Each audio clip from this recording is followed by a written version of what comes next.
नमस्कार, आप देख रहे हैं साधना न्यूज। मैं हूं अनूप सक्सेना। आज उत्तर प्रदेश के सियासी एजेंडे में हम डेंगू और वायरल बीमारी जिस तरह से वहां पर संक्रमित हुई है, जिस तरह उसका प्रकोप बढ़ा है, उस पर जिस तरह से सियासत हो रही है उसी पर चर्चा करने वाले हैं। कोरोना से अभी आप पूरी तरह से निपट नहीं पाए हैं कि डेंगू के कहर ने लोगों को हैरान कर दिया है। उत्तर प्रदेश में डेंगू की सबसे खराब स्थिति सामने आ रही है, जहां पर तकरीबन 100 से अधिक लोग डेंगू बुखार की वजह से जान गंवा बैठे हैं। इतना ही नहीं, अब कोरोना की जगह सियासी पार्टियों ने डेंगू की बीमारी को लेकर अपने अपने सियासी तीर चलाने भी शुरू कर दिए हैं। उत्तर प्रदेश सरकार ने डेंगू और बरसात के बाद होने वाली बीमारियों से निपटने के लिए अपनी पूरी ताकत लगा दी है। फिरोजाबाद में जहां 60 से अधिक लोगों की इन बीमारियों से मौत हो चुकी है, तो वहीं प्रयागराज में डेंगू और उससे जुड़े वायरल बीमारियों की वजह से कोरोना की तीसरी लहर के लिए बनाए गए कोविड वार्ड को भी अब डेंगू व वायरल बीमारियों के वार्ड में तब्दील कर दिया गया है। खुद मुख्यमंत्री कई प्रभावित क्षेत्रों का दौरा कर रहे हैं। इस बार डेंगू के वायरस को लेकर सबसे परेशान करने वाली बात यह सामने आ रही है कि डेंगू के वायरस का जो वेरिएंट इस समय यूपी में कहर बरपा रहा है, वो डेंगू के पहले के वायरस से ज्यादा खतरनाक है। इधर सरकार द्वारा बरसात के बाद होने वाली बीमारियों और डेंगू के बचाव के लिए जो कीटनाशक के छिड़काव की नीति अपनाई जाती है, उसे लेकर कई सवाल उठने शुरू हो गए हैं। बातें ये भी उठने लगी हैं कि डेंगू डेंगू कहीं कोरोना से ज्यादा घातक ना हो जाए, क्योंकि हमारे पास कोरोना की वैक्सीन तो उपलब्ध हो गई है, लेकिन अभी भी डेंगू का कोई वैक्सीन उपलब्ध नहीं है। तो सवाल है कि आखिर डेंगू के कहर से कैसे जनता को बचाएगी उत्तर प्रदेश की सरकार, और इस पर किस तरह क्यों सियासत की जा रही है। लोगों का जो सियासतदार हैं, उनका काम है लोगों की जान को बचाना, लेकिन इस पर भी वो अपनी राजनीति फिट करना चाहते हैं, राजनीति की बात करना चाहते हैं। हम अपने मेहमानों से आपको रूबरू करा दें। हमारे साथ इलाहाबाद से वरिष्ठ पत्रकार और विश्लेषक दिनेश सिंह जी मौजूद हैं। दिनेश जी, आपका स्वागत है। भारतीय जनता पार्टी के वरिष्ठ नेता सोनू चौधरी साहब हमारे साथ आगरा से जुड़े हैं। सोनू चौधरी साहब, आपका भी स्वागत है। और अभय अवस्थी साहब उत्तर प्रदेश कांग्रेस के बड़े चेहरे हैं, इलाहाबाद से हमारे साथ जुड़े हैं। अभय अवस्थी साहब, आपका भी स्वागत है। दिनेश जी, सबसे पहले मैं आपके पास जाऊंगा। दिनेश जी, सुन रहा हूँ। दिनेश जी, आपको आवाज आ रही है? जी, आ रही है। हाँ जी दिनेश जी, ये जानलेवा बीमारी है जो डेंगू और वायरल बीमारी है, ये जानलेवा साबित हो रही है उत्तर प्रदेश में। इस पर भी सियासी घमासान शुरू हो गया है, क्या कहेंगे आप? देखिए, सियासत करने वाले लोगों के लिए जरूरी होता है कि कोई ना कोई इश्यूज चाहिए, और खासकर ऐसे मुद्दे जिनका कंसर्न सीधे जनता के साथ हो, उनके जान माल के साथ हो, वो ज्यादा इनके लिए मुफीद बैठते हैं। और यही वजह है कि पहले कोरोना को लेकर सियासत हुई, और इसके बाद अब डेंगू और जो वायरल डिजीज जो फैली हुई है, जिसकी वजह से 150 के आसपास लोग उत्तर प्रदेश में जान गंवा चुके हैं, उस पर तेजी के साथ सियासत हो रही है। समाजवादी पार्टी और कांग्रेस पार्टी लगातार इन मुद्दों को लेकर तंज रख रही है। जाहिर है, उत्तर प्रदेश में इलेक्शन नजदीक है, तो ऐसे मुद्दे धीरे धीरे और सामने आएंगे और सियासी तीर अब इस बार डेंगू पर भी चलेंगे। जी जी, सोनू चौधरी साहब, कोरोना भी पूरी तरह से, सोनू जी आपकी आवाज आ रही है मेरी? सोनू चौधरी साहब, आ रही है सर, आ रही है, आवाज आ रही है। सोनू साहब, कोरोना संक्रमण पूरी तरह से खत्म नहीं हुआ है और अब उत्तर प्रदेश में डेंगू का कहर शुरू हो गया है। सरकार जो है आपकी, निश्चित तौर पर मुख्यमंत्री जा रहे हैं, अधिकारी भी और भी मंत्री इस संबंध में संवेदनशील है, लेकिन जिस तरह से इसमें सक्रियता होना चाहिए वैसी दिखाई नहीं दे रही सर। प्रशासन भी जहां तक कई जो जिले हैं जहां इसका कहर है, वहां पर उनमें उतनी तेजी नहीं दिख रही जिस तरह से कोरोना संक्रमण काल में थी सर। सर्वप्रथम मैं जितने भी दर्शक आज आपके चैनल के माध्यम से देख रहे हैं, मैं सबको नमस्कार करना चाहता हूं जी। और मैं आपको बताना चाहता हूं कि उत्तर प्रदेश की सरकार ने जिस प्रकार से कोरोना की लड़ाई लड़ी जी, आज आप जितनी सबसे अधिक जनसंख्या उत्तर प्रदेश में होने के बावजूद भी और उत्तर प्रदेश में कोरोना कंट्रोल में। आप अगर महाराष्ट्र से, केरल से और अन्य राज्यों से उत्तर प्रदेश का कंपेयर करेंगे तो उत्तर प्रदेश में योगी आदित्यनाथ जी के नेतृत्व में डॉक्टरों ने और समाज के लोगों ने जिस प्रकार से मदद की, तो आज सब लोगों के सहयोग से कोरोना कंट्रोल में है। और जो बुखार की आप बात कर रहे हैं, चाहे वो फिरोजाबाद में हो, चाहे वो मथुरा में हो, वहाँ सीएमओ हटाए जा चुके हैं, उन पर कार्रवाई की जा चुकी है। और खुद उत्तर प्रदेश के मुख्यमंत्री आदरणीय योगी आदित्यनाथ जी इसको देख रहे हैं और एक बड़ी टीम भी लखनऊ से आकर यह रिसर्च कर चुकी है। आगरा के एसएन मेडिकल कॉलेज से जितने भी हॉस्पिटल है उनको संबंधित किया जा चुका है। 5 या 6 हॉस्पिटलों को उनको जोड़ा जा चुका है कि अगर उनको फिरोजाबाद में, मथुरा में या अन्य किसी शहर में उनको जगह नहीं मिलती है तो वो उसके पास में बड़े हॉस्पिटल में जाकर अपना इलाज करा सकते हैं। पूरी सरकार उत्तर प्रदेश की और उत्तर प्रदेश की सरकार में काम करने वाले प्रत्येक डॉक्टर, प्रत्येक समाज के लोग इस बीमारी से लड़ने के लिए तैयार है। सोनू साहब, आप आगरा की बात कर रहे हैं, सोनू साहब आप आगरा की बात कर रहे हैं, लेकिन कई ऐसे जनपद हैं, कई ऐसे स्थान हैं, बड़े शहर हैं जहां पर इस तरह की लोग मौत हो रही है, बच्चों की अकाल मौत हो रही है, बिस्तर नहीं मिल रहे हैं, उनको जो आवश्यक दवाइयाँ वो नहीं मिल रही हैं, डॉक्टर वहाँ पे समय पर नहीं पहुँच रहे हैं। जहाँ तक मेरी जानकारी में है, जो आप बता रहे हैं, मेरी जानकारी में जहाँ तक मिला है, आप आया है, तो डॉक्टर अपना इलाज देने का पूरा प्रयास कर रहे हैं। कहीं अगर आपको लगता है कि कहीं डॉक्टर समय पर नहीं पहुंच रहे तो उसकी शिकायत की जाए, उन डॉक्टरों के खिलाफ भी कार्रवाई की जाएगी जो समय पर पहुंचकर उन मासूम बच्चों का इलाज नहीं कर रहे हैं। और इसीलिए अगर कहीं ना कहीं सीएमओ की, और फिरोजाबाद में या मथुरा में या पूरे उत्तर प्रदेश में जहां भी सीएमओ की या डॉक्टर की लापरवाही दिखती है तो वहां उत्तर प्रदेश सरकार उनके खिलाफ कार्रवाई करने का काम कर रही है। कोई भी मासूम बच्चा, जब वो किसी भी परिवार का हो, चाहे मेरे परिवार का हो, चाहे वो किसी अन्य परिवार का हो, सब चाहते हैं कि उसको अच्छे से अच्छा इलाज मिले। उत्तर प्रदेश की सरकार आदरणीय योगी आदित्यनाथ जी भी चाहते हैं कि उन बच्चों को अच्छा इलाज मिले। लेकिन कहीं भी किसी कारण से अगर ऐसा कोई डॉक्टर ऐसा पाया जाता है कि वो सही समय पर पहुंचकर बच्चों का इलाज नहीं कर रहा तो उसके खिलाफ भी सरकार कार्रवाई कर रही है। चलिए, पूरी टीम उत्तर प्रदेश की लगी हुई है कैसे भी बच्चों को इस बुखार से निजात दिलाई जाए और उत्तर प्रदेश के बच्चे बीमार ना हो। अभय अवस्थी साहब, आपने सोनू चौधरी साहब की बात सुनी और वरिष्ठ पत्रकार साहब की बात सुनी। मेरा आपसे एक सवाल है, सर चुनाव सामने हैं, ऐसे में राजनीति होना लाजिमी है, लेकिन सर लोगों की मौत पर राजनीति कहाँ तक उचित है सर? देखिए, जब लोगों से ही राजनीति है जी, तो लोगों की मौत हो, लोगों की खुशी हो, लोगों का रोजगार हो, लोगों की जो है दुश्वारियां हो जी, वो राजनीति से जो है वो ऑटोमेटिक जो है जुड़ जाती है जी। तो ये बात कहना थोड़ा बचकाना है, सतही है जी कि लोगों की मौत पर राजनीति ना हो। राजनीति क्यों ना हो? जी, क्योंकि लोगों की मौत जब सरकार की असफलता और आक्रामकता के कारण हो जी, तो राजनीति होना उसमें जो है ये स्वाभाविक है। ये एक स्वस्थ परंपरा है, स्वस्थ धर्म है ये डेमोक्रेसी का।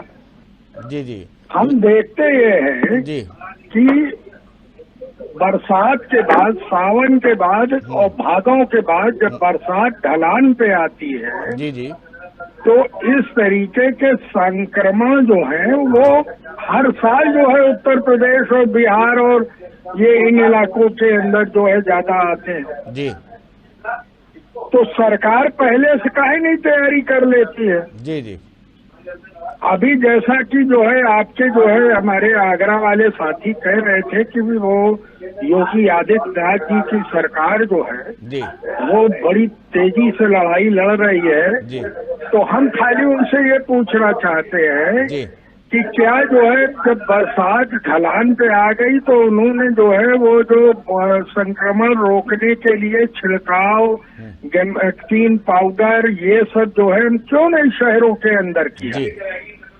अब जब जो है डेंगू चढ़ आया, अस्पताल जो है लबालब भर गए, मौतें फिर दिखने लगी कोरोना के काल के बाद जी, तो अब सरकार जो है फिर जो है ताल ठोक के उतर रही कि एकदम हम लड़ रहे हैं जी। अब मैं आपको इलाहाबाद का बताऊं कि इलाहाबाद का मेडिकल जो है जो सिस्टम है जी, वो कोरोना काल में भी पूरी तरीके से जो है प्रथम चरण में फेल हो गया था जी, और ये डेंगू का भी जो है ये हर साल आता है, ये जो है प्रथम चरण में हो जाता है।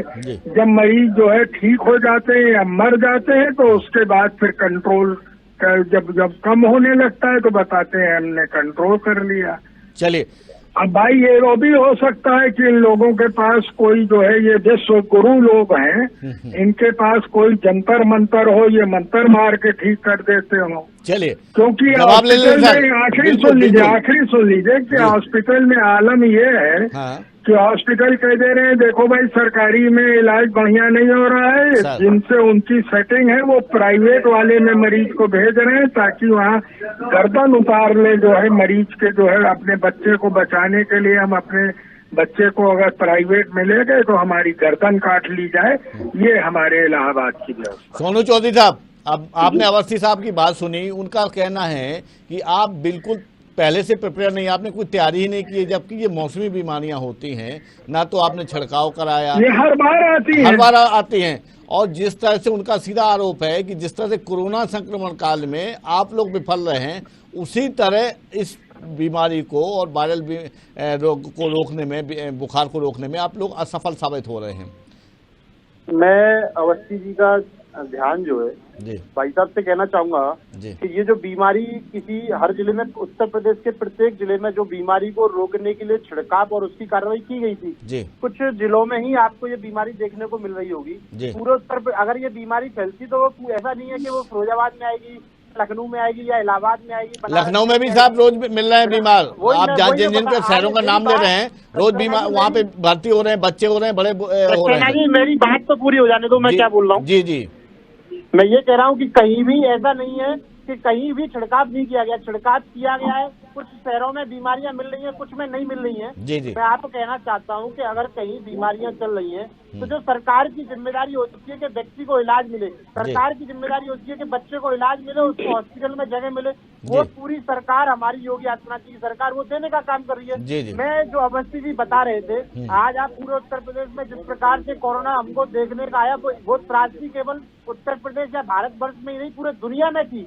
उसके बावजूद भी उत्तर प्रदेश में बड़ी आबादी होने के बावजूद आज आपको केरल में, आज आपको महाराष्ट्र में और अन्य राज्यों में कोरोना के केस देखने को मिल रहे जी। हैं, लेकिन उत्तर प्रदेश में आज कोरोना के केस नगण्य है, बिल्कुल जी। शून्य के बराबर देखने को मिलते हैं। जी। लेकिन अगर उत्तर प्रदेश की सरकार जनता के प्रति जवाबदेही है और जनता का ध्यान रखती है और वो चाहती है कि उत्तर प्रदेश में कोई व्यक्ति अगर बीमार पड़े तो इसका इलाज तुरंत उसको मौके पर मिले, और इसीलिए वो काम कर रही है। जी। इसी कार्रवाई में फिरोजाबाद के सीएमओ और मथुरा के सीएमओ पर कार्रवाई और उनको हटाया गया है। जी। अच्छा सोनू साहब, अवस्थी साहब, सोनू जी ने जो कहा उसके मैं आप आऊंगा, लेकिन एक सवाल जो आपने एक सवाल किया था, जो शुरुआत में आपसे सवाल किया गया, तो उस पर मैं दिनेश जी की राय जानना चाहता हूं। दिनेश जी, अवस्थी साहब का ये कहना है कि राजनीति होना उचित है, लेकिन जहां तक मैं मानता हूं कि हर राजनीतिक दल का जो उत्पन्न हुआ है वो सामाजिक सेवा के नाते हुआ, सामाजिक सेवा आधार बनाकर लोग राजनीति में आते हैं और दावे करते हैं कि हमें ज़्यादा से ज़्यादा समाज सेवा करना है, वो तरीका भले ही राजनीति के माध्यम से हो। मेरा ये कहना है कि अगर समाज सेवा इनका ध्येय है, समाज सेवा इनका आधार है, तो कम से कम जब मौत हो रही हैं तो उस पर लोगों को राहत पहुंचाने के लिए संयुक्त रूप से प्रयास किया जाना चाहिए। लोगों को दवाइयां मिलें, लोगों को लोगों को बेड मिले, ये सब चीज़ें मिलना चाहिए। और अगर उस पर अपना प्रयास किया गया है, जो मतलब कांग्रेस या विपक्ष अगर उसमें प्रयास कर रहे हैं और उस पर अगर सफल नहीं हो रहा है, सरकार उस पर काम नहीं, सहयोग नहीं कर रही है, तब राजनीति करना चाहिए। क्या कहेंगे आप? देखिए रूप जी, मेरा मानना ये है कि जो भी राजनीतिक दल हो, चाहे वो पक्ष से हो या विपक्ष से हो, सत्ता से हो या बाहर के लोग हो, सबसे पहले इस बात पर ध्यान देना जरूरी है जी कि ये डेंगू को लेकर या आवाज नहीं आ रही है इनकी।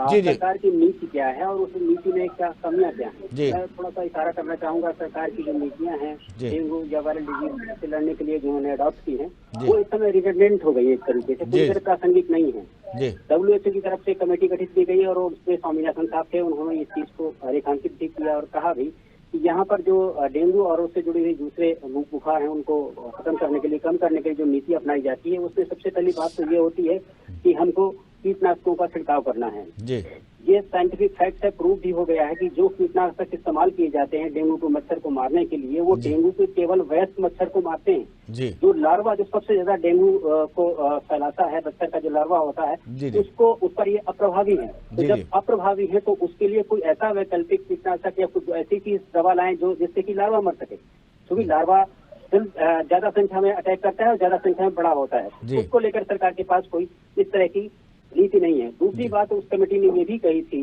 कि इसको लेकर के जो स्ट्रैटेजी अपनाई जा रही है वो अभी ग्रामीण क्षेत्रों में फोकस ज्यादा है, जबकि जी। इसका असर शहरी क्षेत्रों में ज्यादा होता है। जी। शहर में लगातार नगरीकरण होता रहता है, तोड़ फोड़ होती रहती है, उसके बाद गड्ढे बनते रहते हैं, वहाँ पर वाटर लॉगिंग होती है, पानी इकट्ठा होता है। और शहरों में आप जानते हैं कि थोड़ा सा कूलर या इस तरह की चीज ज्यादा होती है जहाँ पर इनके ये मच्छर पनपते हैं, इनका वायरस पनपता है। जी। तीसरी बड़ी बात यह है कि अभी तक जैसे कोरोना की वैक्सीन हमने डेवलप कर ली है, लेकिन अभी भी हमारे पास डेंगू की कोई वैक्सीन उपलब्ध नहीं है पूरी दुनिया में। जी।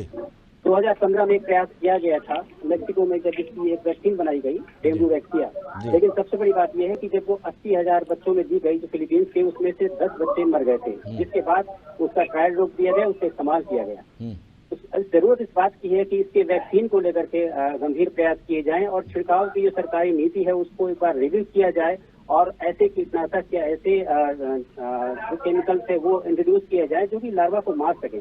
इस तरफ जो राजनीतिक पार्टियां हैं उनका ध्यान जाना चाहिए, चाहे वो सरकार के लोग हों, पक्ष के लोग हों या विपक्ष के लोग हों।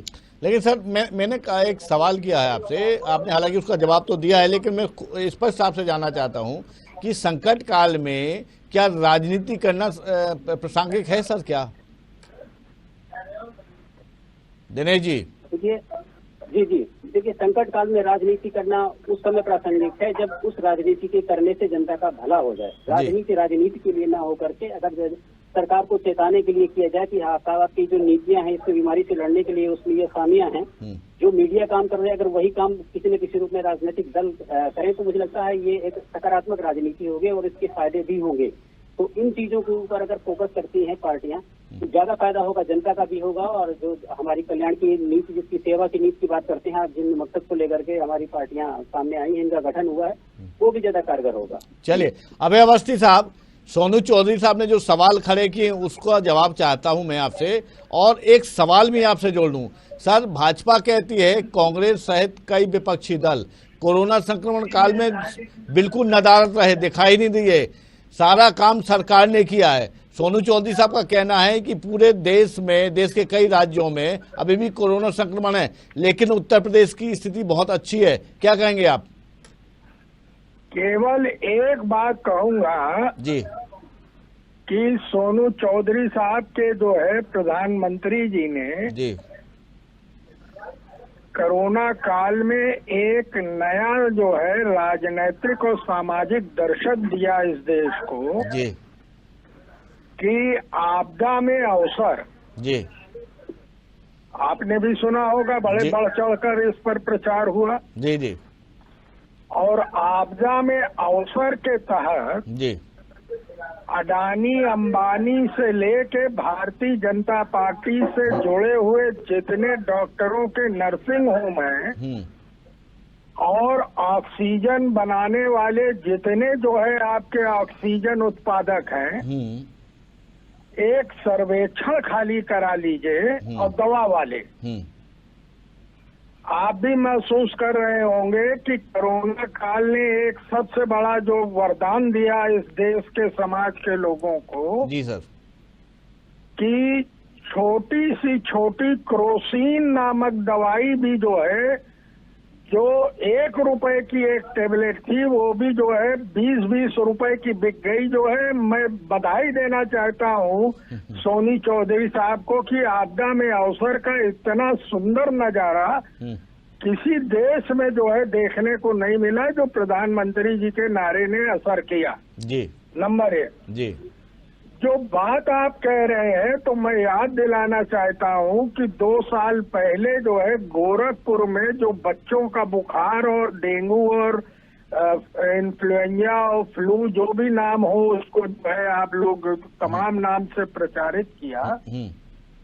और दिनेश जी अभी कह रहे थे कि लावा को मारने की, कीटों के लावा को मारने की जरूरत है जी।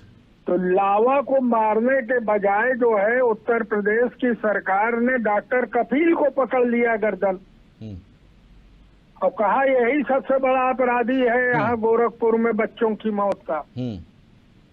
और 2 साल उसको जेल में रखा, बेचारे वो जाके सुप्रीम कोर्ट से राहत पाए। जी जी।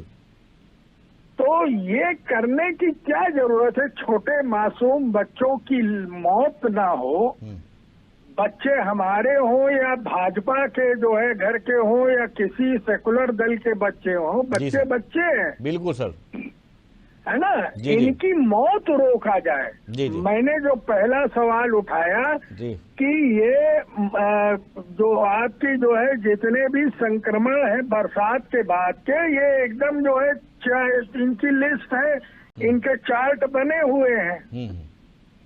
आप क्यों नहीं है, आप सरकारें या हमारे सीएमओ लोग जो है वो बरसात की ढलान आते ही जो है वो सब छिड़काव और ये गैमेक्सिन पाउडर और क्या लावा को मारने के जितने भी जो है विज्ञान ने तो हमें तमाम जो है रास्ते दिखा दिए जी, लेकिन जो है ये आपदा में अवसर वाला जो नया ग्रंथ आया है या नया मंत्र आया है जी जी, कि अगर जो है डेंगू नहीं फैलेगा तो अस्पताल की जो है आय नहीं बढ़ेगी, जी जी, दवाई नहीं बिकेगी, दवा कंपनियों से सेटिंग है। मैं आपको एक बड़ा मौलिक और मूल मंत्र बता रहा हूँ जी जी, कि दवा कंपनियां ज्यादा सजग है कि बरसात खत्म हो रही है, अब डेंगू, वायरल, मलेरिया और वो डिहाइड्रेशन वाली जो है हैजा वाली दवाइयां जो है वो बल्क में उत्पादन कर लेते हैं जी, 3 महीना पहले। अब जाड़ा आएगा तो फ्लू की बीमारियों की तैयारी आपके अक्टूबर से शुरू हो जाएगी। जी जी जी, और वो स्टोर कर लेते हैं जी जी, क्योंकि जानते हैं हमारा माल जो है अब आगे खपत 2 होगा, जी, महीने बाद गल बिल्कुल, जाएगा। बिल्कुल मुझे बिल्कुल। भी बोलने का लेकिन मौका दें। सरकार है चलिए हमारी, सर, हम जवाब ये ले नहीं लेते हैं कहते सोनू BJP चौधरी, की सरकार। बिल्कुल सर, ये सोनू हम चौधरी सब साहब। सरकारों पर आरोप लगाते हैं। मैं अवस्थी जी की बात हाँ सोनू पूरी चौधरी, जी करता हूं। जी, अवस्थी जी ने बताया, मैं सर्वप्रथम ये कहना चाहूंगा कि ये सत्य बात है कि बच्चों पर राजनीति नहीं होनी चाहिए, जी, बच्चों की मौतों पर राजनीति नहीं होनी चाहिए। और जो लोग राजनीति कर रहे हैं उनको जनता जानती है कि कौन लोग बच्चों की मौतों पर राजनीति कर रहे हैं। जी, दूसरी बात मैं ये कहना चाहता हूँ कि ये कह रहे हैं कि किस प्रकार से दवाइयों के रेट बढ़े, किस प्रकार से दवाइयाँ ब्लैक में बेची गई, वो बेचने वाले चुनिंदा लोगों को ही सर्च कर भारतीय जनता पार्टी की सरकार उनके खिलाफ कार्रवाई करने का काम कर रही है। जी। अरे भैया जो है कोरोना को जो है यूपी में रोके हुए 3 महीना हो गया, कई दवा विक्रेता पकड़ा है, एक का नाम बता दीजिए कि फला शहर में जो है जी जी, अवस्थी साहब, आप पहले बात सुन लीजिए, अवस्थी साहब पूरी बात सुन लीजिए, जी बताइए सोनू। पहले मेरी जब अवस्थी जी बता रहे हैं, तीसरा मैं आपसे कहना चाहता हूँ, जी। चाहे वो समाजवादी पार्टी दल भी उत्तर प्रदेश में सरकार बनाने के लिए राजनीति करती है, बहुजन समाजवादी पार्टी भी उत्तर प्रदेश में राजनीति करती है, कांग्रेस भी आजकल कभी कभी उत्तर प्रदेश में सरकार बनाने के सपने देखती है, और लोक दल भी राजनीति करता है। चारों दलों में से मैं पूछना चाहता हूँ, कोई व्यक्ति कोरोना के समय में समाज के भले के लिए सड़क पर उतर कर आया? सबसे ज्यादा सड़क पर उतरकर भारतीय जनता पार्टी के कार्यकर्ताओं ने सेवा करने का काम किया। भारतीय जनता पार्टी के कार्यकर्ताओं ने बूथ पर जाकर इससे बड़ी बात नहीं सकती, बूथ पर घर घर जाकर सैनिटाइजर और मास्क बांटने का काम किया है। ये भारतीय जनता पार्टी का नेतृत्व ही है जो अपने समाज में जाकर बिना सोनू साहब, ठीक है सोनू साहब, ये तो अब बात हो गई, मैंने भी सवाल किया था। सोनू साहब, मैं एक सवाल कर लूं आपसे, सोनू साहब एक सवाल कर लूं। हम जो आप स्क्रीन अगर देख रहे हैं तो आप देखिएगा, आपके कई इलाहाबाद है या कई लखनऊ है, आगरा है, जो भी कई अस्पतालों के हम स्क्रीन दिखा रहे हैं, आप उनमें देखिए एक बिस्तर पे 4-4 बच्चे पड़े हुए हैं सर, बेड नहीं मिल रहे बच्चों को आपको, जबकि आपकी एनालिसिस होता है। जैसे अभी अवस्थी साहब ने कहा तो उन्होंने सही कहा कि साहब ये तो भान होना चाहिए, आपको ज्ञात होना चाहिए कि ये बीमारी हो सकती है, तो पहले से तैयारी करनी चाहिए ना सर आपको। आप देखिए बच्चे, ये जो बीमारी है, ये कोई जो मुझे जानकारी है, ये बीमारी कोई डेंगू नहीं है कि वायरल है। अब ये वायरल कैसे आया, कैसे उत्पन्न हुआ, इसकी तो चौधरी साहब से ये पूछ लिया जाए कि अब डेंगू पहली बार इस धरती पर उत्तर प्रदेश में आया है क्या? अवस्थी जी जो फिरोजाबाद में जो बच्चे बीमार हुए, जो मथुरा में हुए, जो मेरी जानकारी में जो डॉक्टर हैं, जो है पिछले 2 साल 3 साल से गोरखपुर था, आपकी फिरोजाबाद कर रहा है, अगले साल गाजियाबाद कर रहेगा। कैसे फैला, तो ये तैयारी बल्क में होनी चाहिए, इसमें राजनीति की हम बहस नहीं कर रहे हैं। अभय जी एक मिनट, सोनू जी की बात अगर कोई लेकर आया तो ये उत्तर प्रदेश में या देश में नरेंद्र मोदी लेकर आए कि स्वच्छता की बात अगर किसी ने पूरे देश में सबसे पहले की तो वो नरेंद्र मोदी ने की। कभी समाजवादी पार्टी, बहुजन समाजवादी पार्टी, बिल्कुल। कांग्रेस ने अरे स्वच्छता सोनू की साहब, बात नहीं की। सोनू स्वच्छता की साहब, बात हमने शुरू करी। बिल्कुल बिल्कुल सोनू जी, उनका ये कहना है, हम इस पे राजनीति नहीं करना चाहते, हम उनका ये कहना है कि साहब आपको व्यवस्थाएं करना चाहिए पहले से ना, सजग होना चाहिए, सरकार को भी चौकन्ना होना चाहिए, नौकरशाही भी चौकन्ने रहें, तब तो कम से कम निर्दोष बच्चे या बूढ़े जो बड़े हैं उनकी जान तो नहीं जाए सर। अगर पहले से व्यवस्था की होती तो ये सब चीजें नहीं होती ना सर जी।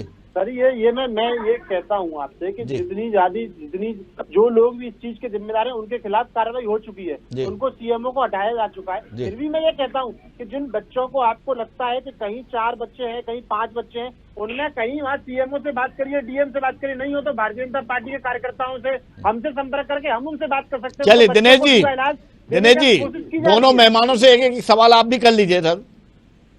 जी, मैं सोनू जी से पूछना चाहूंगा जी आपके माध्यम से जी, इन्होंने प्रशासनिक जो मशीनरी लगाई है वो कितनी रिस्पॉन्सिबल है, जरा इसका एक थोड़ा सा एग्जाम्पल देता हूँ इलाहाबाद का ही। यहाँ के सीएमओ से जब पूछा गया कि यहाँ के चिल्ड्रन हॉस्पिटल में सबसे ज्यादा बच्चे आ रहे हैं इस तरह की सारी बीमारियों और डेंगू को लेकर के, और एक एक बिस्तर में 4-4 बच्चे लिटाए गए हैं, तो उन सीएमओ साहब का जवाब ये था कि यहाँ के लोगों को ये अस्पताल इतना अच्छा लगता है कि किसी दूसरे अस्पताल में बच्चे नहीं ले जाना चाहते, इसकी वजह से 4-4 बच्चों को लिटाया गया है। ये गैर जिम्मेदाराना जवाब, इस तरह की बातों का इस तरह के अधिकारियों से जो सामने आ रहा है उसका फर्क नहीं पड़ेगा सरकार को लेकर, और किस तरह की तैयारियां की गई उस पर तो किसी तरह का कमेंट्स आ ही नहीं रहे हैं यहाँ पर स्वास्थ्य प्रशासन की तरफ से। तो तैयारियां कैसी हैं आपकी? सोनू जी जवाब दीजिए। लगे हुए थे निपटाने में, निपट गया, मान लिया गया, कम हो गया है, तो फिर सवाल ये कि ये जो सीजनल बीमारियां आ रही है, डेंगू आ रही है, इन सब चीजों की आपकी प्रीवियस तैयारी क्या थी? जी सोनू जी, मुझे आवाज इनकी नहीं आ रही है, बिल्कुल आप एक बार बताएं, रिपीट करें। इनका ये कहना है कि जिस तरह से व्यवस्थाएं, किस तरह इस घातक बीमारी से निपटने की किस तरह की व्यवस्थाएं की गई हैं, और दूसरा उन्होंने ये कहा कि इलाहाबाद का उदाहरण दिया कि जब इन्होंने सीएमएचओ से पूछा कि साहब आपके एक बिस्तर पे 4-4 बच्चे क्यों लेटे हुए हैं, तो उन्होंने गैर जिम्मेदाराना जवाब दिया कि लोग यहाँ पे इसी अस्पताल को पसंद करते इसलिए आ रहे हैं यहाँ पे। जी जी जी, मैं ये जो बता रहे हैं, जिस सीएमएस ने ये जवाब दिया है उनके खिलाफ सरकार में ये लोग कार्रवाई की बात करें, हम लोग भी करेंगे कि सर इनके खिलाफ कार्रवाई होनी चाहिए, पहली बात। दूसरी बात मैं ये कहना चाहता हूँ कि अगर किसी अस्पताल में अगर बच्चों के संख्या पूरी हो चुकी है, वहाँ पेशेंट पूरे हो चुके हैं, तो दूसरे अस्पताल में भी बच्चों को लेकर जाया जा सकता है, वहाँ भी इलाज की संभावना है, वहाँ भी व्यवस्थाएं पूरी की जा रही है।